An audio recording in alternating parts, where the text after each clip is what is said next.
Hello, ಎಲ್ಲರಿಗೂ ಸ್ವಾಗತ ನನ್ನ ಯೂಟ್ಯೂಬ್ ಚಾನಲ್ಗೆ. ಎಲ್ಲರೂ ಹೇಗಿದ್ದೀರಾ? ಆರಾಮಾಗಿದ್ದೀರಿ ಅಲ್ವಾ? ನೋಡಿ, ನಾನು ಇವತ್ತೊಂದು ಕ್ವಿಕ್ಕಾಗಿ ಒಂದು ಬ್ರೆಡ್ ಸ್ವೀಟ್ ರೆಸಿಪಿ ಮಾಡೋಣ ಅಂತ ಹೇಳ್ಬಿಟ್ಟು ನಾನು ಇಂಗ್ರೀಡಿಯೆಂಟ್ಸ್ ಎಲ್ಲ ತೊಗೊಂಡಿದ್ದೀನಿ. ನೋಡಿ, ನಾನು ಫಸ್ಟ್ಗೆ ಒಂದು 8 ಸ್ಲೈಸಸ್ ಬ್ರೆಡ್ ಇದೆ. ಇಲ್ಲಿ 1 ಕಪ್ಪು, ನಿಮ್ಮ ಮನೇಲಿ ಯಾವ್ದಾರ ನಾರ್ಮಲ್ ಚಿಕ್ಕದೊಂದು ಕಪ್ ಇರುತ್ತಲ್ವ, ಆ ಕಪ್ ಫುಲ್ಲು ಸಕ್ಕರೆ ತೊಗೊಂಡಿದ್ದೀನಿ. ಮಖಾನ 1 ಕಪ್ ತೊಗೊಂಡಿದ್ದೀನಿ. ಮಖಾನ ಅಂದರೆ ತಾವರೆ ಹೂವದ ಬೀಜ. ಆಮೇಲೆ ಬಾದಾಮಿ 1/4 ಕಪ್ ತೊಗೊಂಡಿದ್ದೀನಿ. 1/4 ಕಪ್ಪು ಹಾಲು ತೊಗೊಂಡಿದ್ದೀನಿ. ಆಮೇಲೆ ಕರಿಯೋದಕ್ಕೆ ಎಣ್ಣೆ ತೊಗೊಂಡಿದ್ದೀನಿ. ಬನ್ನಿ ಈಗ ಹೇಗೆ ಮಾಡೋದು ಅಂತ ಸ್ಟಾರ್ಟ್ ಮಾಡೋಣ. ಮೊದಲಿಗೆ ನಾವು ಬ್ರೆಡ್ಡನ್ನೆಲ್ಲನೂ ಮಿಕ್ಸಿನಲ್ಲಿ ಪುಡಿ ಮಾಡ್ಕೋಬೇಕು. ಈ ಥರ ಪುಡಿ ಮಾಡಿ ಹಾಕ್ಕೋಬೇಕು. ನೋಡಿ, ಈ ಥರ ಪುಡಿ ಮಾಡ್ಕೊಂಡಿದ್ದೀನಿ. ಇದನ್ನು ಒಂದು ಮಿಕ್ಸಿಂಗ್ ಬೌಲಲ್ಲಿ ಹಾಕ್ಕೊಳ್ಳೋಣ. ಸೈಡ್ದು ಬ್ರೆಡ್ ಸೈಡ್ದಲ್ಲಿ ಏನು ಕಟ್ ಮಾಡೋಕ್ಕೆ ಹೋಗಬೇಡಿ, ಅದು ಇರಲಿ, ಚೆನ್ನಾಗಿರುತ್ತೆ. ನೋಡಿ, ಈ ಥರ ನೋಡಿ ಪೌಡ್ರ್ ಮಾಡ್ಕೊಂಡಿದ್ದೀನಿ. ಈಗ ಉಳಿದಿದೆಯಲ್ಲ ಅದನ್ನು ಎಲ್ಲ ಹಾಕ್ಕೊಂಡು ಬ್ರೆಡ್ ಸ್ಲೈಸಸ್ನ ಸಕ್ಕರೆ ಹಾಕ್ಕೊಬಿಡೋಣ. ಇದ್ರ ಜೊತೆ ಸಕ್ಕರೆ, ಬಾದಾಮಿ, ಮಖಾನ ಇದನ್ನು ಇಷ್ಟನ್ನು ಹಾಕ್ಕೊಂಡು ಗ್ರೈಂಡ್ ಮಾಡ್ಕೋಬೇಕು. ನೋಡಿ, ಈ ಥರ ಪುಡಿ ಆಗಿದೆ, ತುಂಬ ಪೌಡ್ರ್ ಆಗಿದೆ. ನೋಡಿ, ಎಲ್ಲ ಮಿಕ್ಸಿಂಗ್ ಬೌಲ್ಗೆ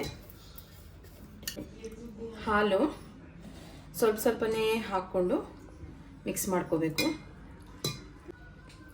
ಸ್ವಲ್ಪನೇ ಹಾಕ್ಕೊಂಡು ಮಿಕ್ಸ್ ಮಾಡ್ಕೊಳ್ಳಿ, ಇಲ್ಲ ಅಂತಂದರೆ ತುಂಬ ನೀರಾಗಿ ಮಾಡ್ಕೋಬಾರ್ದು. ನೋಡಿ, ಈ ಥರ ಗಟ್ಟಿಯಾಗಿ ಕಲಿಸ್ಕೋಬೇಕು. ತೀರಾ ನೀರಾಗಿ ಕಲಿಸ್ಕೋಬೇಡಿ, ಗಟ್ಟಿಯಾಗಿ ಕಲಿಸ್ಕೊಳ್ಳಿ.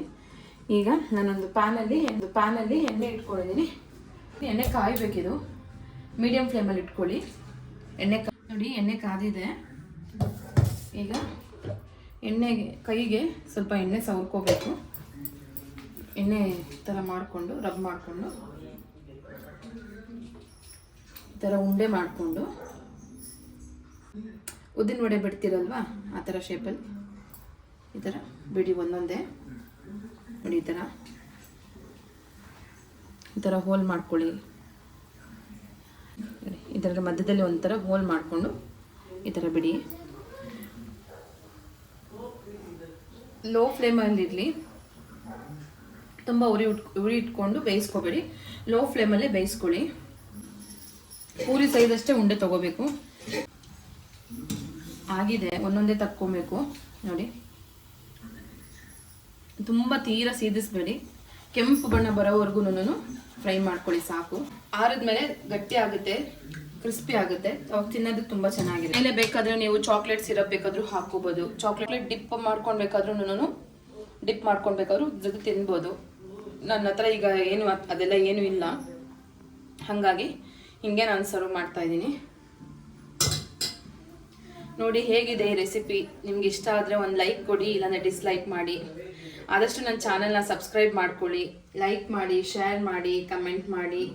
ರೆಸಿಪೀಸ್ನ ಮಾಡಿಕೊಂಡು ತಿಂದು ನನಗೆ ಹೇಳಿ ಕಮೆಂಟಲ್ಲಿ ಯಾವ ಥರ ಇತ್ತು ಅಂತ ಹೇಳಿಬಿಟ್ಟು. ಥ್ಯಾಂಕ್ ಯು, ಧನ್ಯವಾದಗಳು.